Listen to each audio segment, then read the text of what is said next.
This sucks. Hello everybody, we are at a job site I'm working on right now. I just took out the floor. There was some tile in here in the bathroom. I busted that out and I cut out some tile here. This is eventually going to be replaced anyway, but I just needed to get it out of my way because I'm going to be enlarging this bathroom by about 4 feet this direction. And we're going to come out another foot into the hallway, which will leave 3 feet, which should keep us legit. You need to have a minimum of 36 inches by code here in Jersey. And we're going to do a little remodeling in here. The sink is going to get ripped out. The toilet's going to go where the sink is. Over here on the wall is going to be a pedestal sink. The toilet will be gone. That wall is going to be 4 feet further out than what it is right now. And there's going to be a shower stall down there. I'm trying to keep the bathroom as operational as possible for as long as possible. So my game plan today is to rip out the old walls and then very quickly get the new walls up and get sheetrock on the outside so that the bathroom is still usable. Over here, I've figured out where the bathroom ends. I'm cutting away the sheetrock. And I think what we're going to do is we're going to come out on a bit of an angle and then run that way. Because that's going to leave us still with plenty of room in here for the toilet. I mean, we fit a toilet now in a 3-foot bathroom. Obviously, we'll be able to fit a toilet in a 4-foot bathroom. That corner will just be jutting towards us as it juts out to the left. So I'm going to cut the sheetrock. Then I can start pulling it down, start yanking out these studs. Obviously, all this wiring is going to have to get trimmed back and possibly put into boxes in the ceiling where I can splice on more wire to make it out to where the new wall is going to be. Because I don't think these wires are all going to be long enough to make it to the new location. And if I do that, I'll put boxes up here next to the floor joists with covers on them. And I will either put a drop ceiling in here so that you can access them, or we'll have to put access panels in the sheetrock of the ceiling. Obviously, there was a soffit here to go around the heating duct, so the ceiling's going to be at a lower height than normal anyway. So I'll see what I can get my my friend / customer to agree to. So we have a receptacle down here. There's possibly going to be wire in the wall here. So what I'm going to do is hold the saw at an angle and cut kind of shallow and ride down the edge of this stud so that I have a relatively straight line. I, of course, could use the level and a pencil or a chalk line and strike a line, but where's the fun in that? Got to keep it challenging, right? Toilets are a lot bigger than people think they are. That guy's almost, I think it's over 3 feet from the front lip to the back. And this is only about, I don't know, 2.5 feet. So when you walk through the door in its current location, you're basically going to walk into the toilet. So we're going to relocate the door a little bit that way. Give the toilet some more space. You'll see. And with the sheetrock cut, now I want to get the cover off the outlet so I can pull the sheetrock off without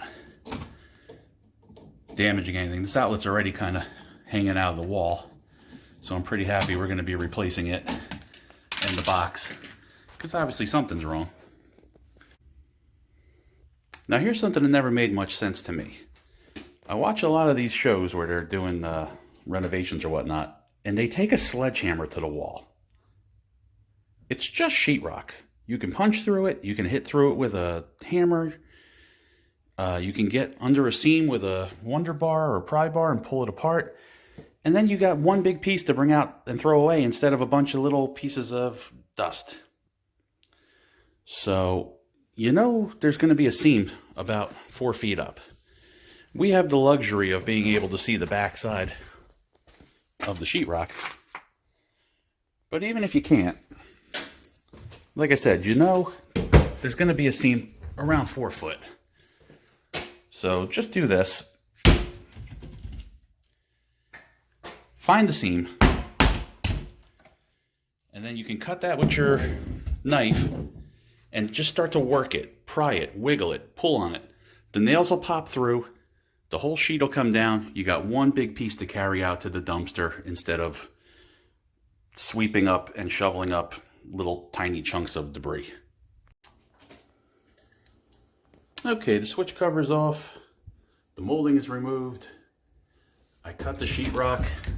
There's a little piece up here at the top I still gotta cut. But what I want to do now is take my razor knife, cut the tape and the spackle where the wall meets the ceiling. Because I want the wall to come down and not stick to the ceiling on me. Or bring the ceiling down with it. Or stay stuck up there and not come down. So I made my hole at about 4 foot. And sure enough, I'm right at the seam. I'm just going to see if I can pull the tape off and start working this.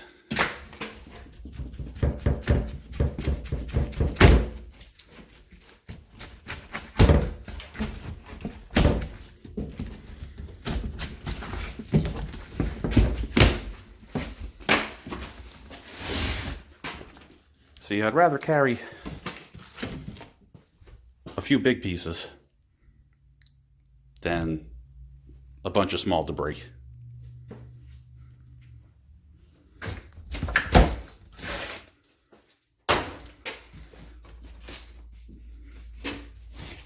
Alright guys, I need 2 hands.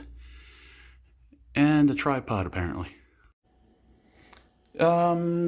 Recording here has been a bit of a challenge.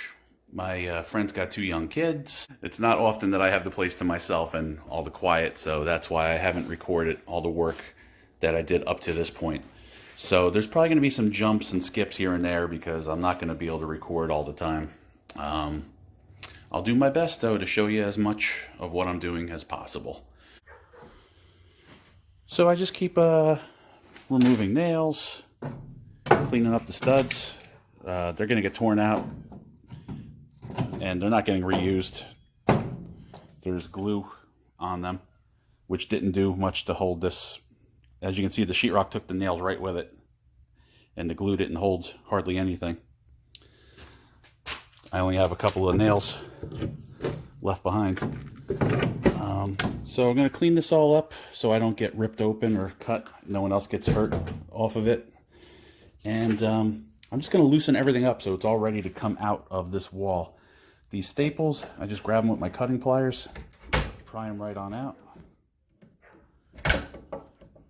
Sometimes both sides come out. Sometimes it fights you a little, get the wire out of the way.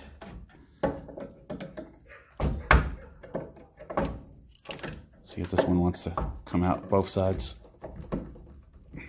Careful you don't damage the wire. You can pinch the insulation and short out the wires inside there. But you gotta get all these staples out and loose. Even if this stuff ends up in the garbage, I want it disconnected from the wall. Well, it's coming along nicely. I got the sheetrock off the firewall. I got the sheetrock off the bathroom wall. I'm gonna take it off the ductwork here, the soffit, but I guess I'll leave the ceiling behind. Because after I build the wall using my line up there to put my top plate, I'll just score it with the utility knife along the top plate and snap it off. And if I can leave some behind, it won't hurt anything. Now, we are obviously going to have a much larger bathroom than we currently had. That's gone. There's no bathroom there anymore. I changed my mind, folks. I'm going to cut the sheetrock out first. It's going to suck. It's overhead sawing. It's a long way. It's going to be falling in my face and on my head. But I don't want sheetrock over the top plate. So, anything worth doing is worth overdoing, right? That's our motto.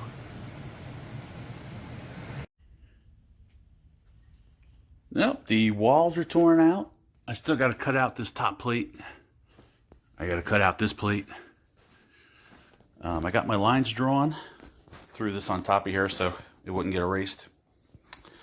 Gonna lay out these walls, and once they're laid out, I'll get the electric run in there, and then I can sheetrock it.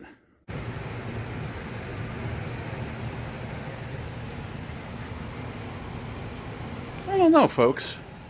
Maybe I just turn the toilet around facing the other way so you can watch TV, and we leave it like this. What do you think? Nah, they probably won't go for that.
So this is the size of the new bathroom.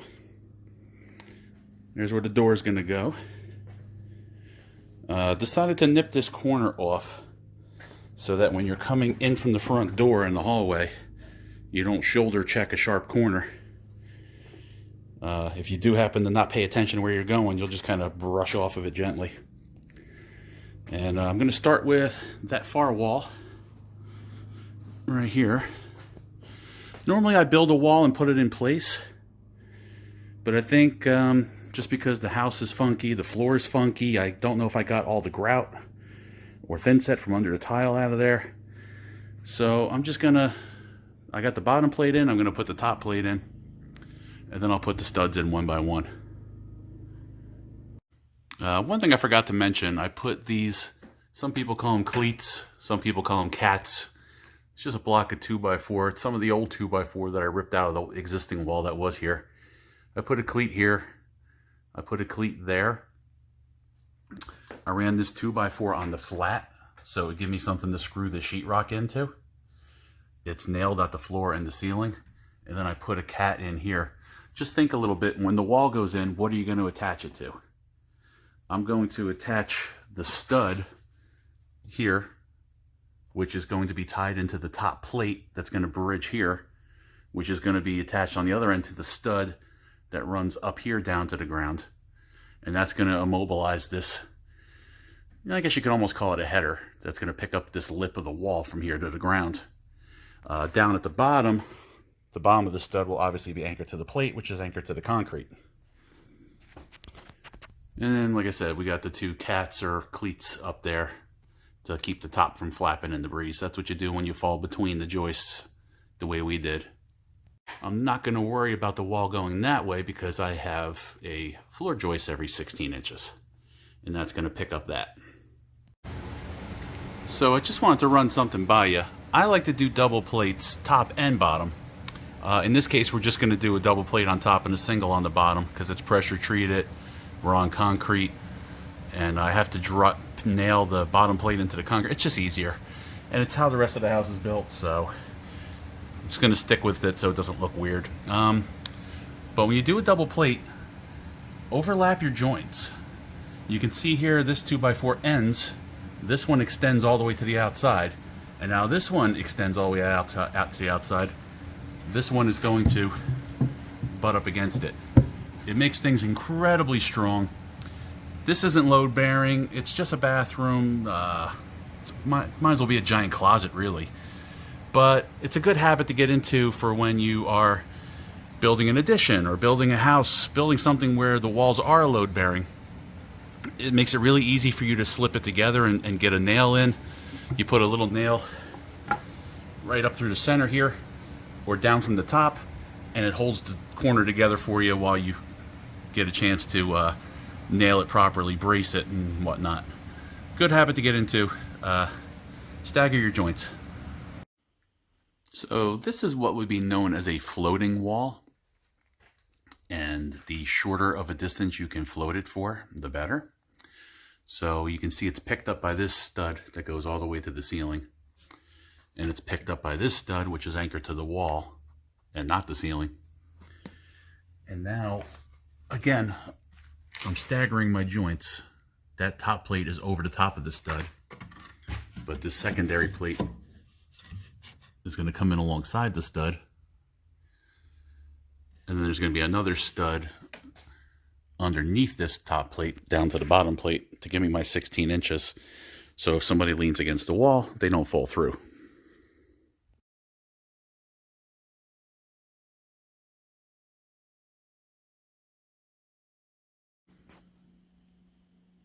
So I've got the walls studded out and I got the power boxes placed.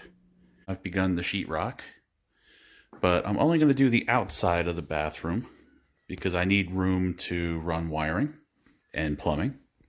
And the inspector's going to want to take a look at my work.